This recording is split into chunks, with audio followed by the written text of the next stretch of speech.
За өнөөдөр 25 оны 3 сарын 27 оны өдөр 4 дахь өдрийн 18 цагт хийдэг ээлжит одоо мэдээлэлээ хүргэе.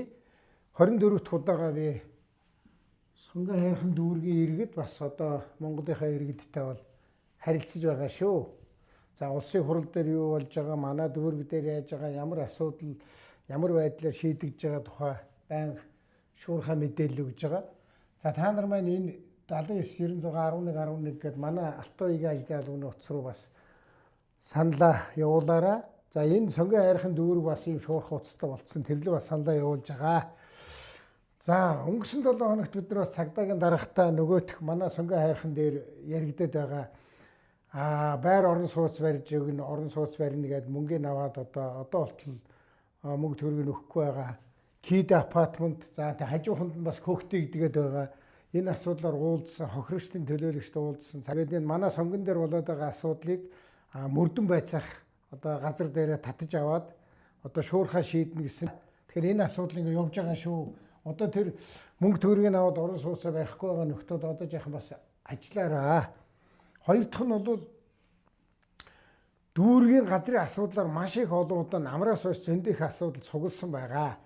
Тэгээ би дүүргийнхэнтэй ярихаар дүүрэг мэддэггүй маа. Одоо наад газрын асуудлыг чинь бол нийслэл мэддэг болсон. Гэт нийслэлийн одоо энэ газрын асуудал хариуцсан дараа Мөнхбаатартай би хэд удаа ярьлаа. За ингээд эх 7 хоногийн хоногт 3 дахь юм уу 4 дахь өдөр бол би өөрөө нийслэлийн газрын албан дээр очиод тэгээ тэндээсээ та бүхний асуултанд хариулахар болсон шүү. Тэгэхээр манайхан одоо энэ 79 96 11 11 гэдэг утас руу за дүүргийн газартай холбоотой асуудал за магадгүй одоо нийслэлийн газартай холбоотой асуудлаар асуултуудаа сайн явуулчаарай. За их хурлын чуулгыг хэлчихсэн.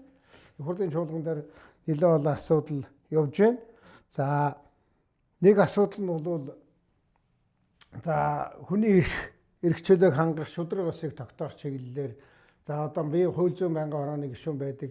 Энэ дээр бол нэлээд олон асуудал яригдлаа.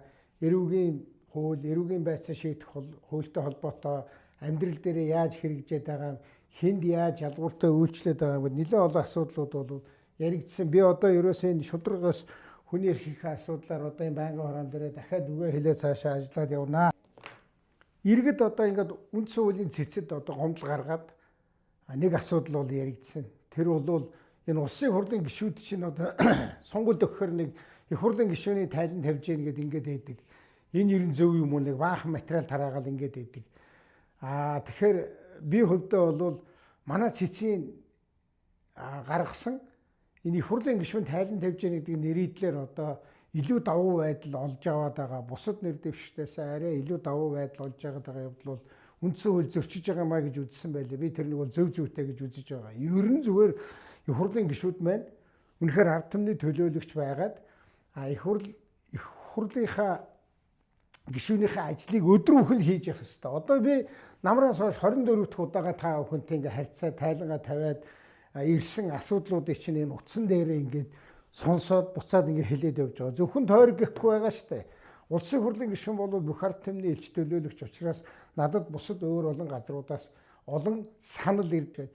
Тэгэхээр ийм байнгын холбоотой байх ёстой болохоос биш сонгуульд өхөнгүүт нь гинтх нь одоо хэдэн төгрөг тараадаг эсвэл хэдэн сонгогчийг манжуур явуулдаг асаа хөхөт явуулдаг гэдэг ингээд нэг ийм завхуурсан ялзарсан юмыг бол одоо зогсоох ёстой. Манай үндсэн хуулийн цэц маш зөв зүйтэй шийдвэр гаргасан байна гэдээ би дэмжиж явж байгаа.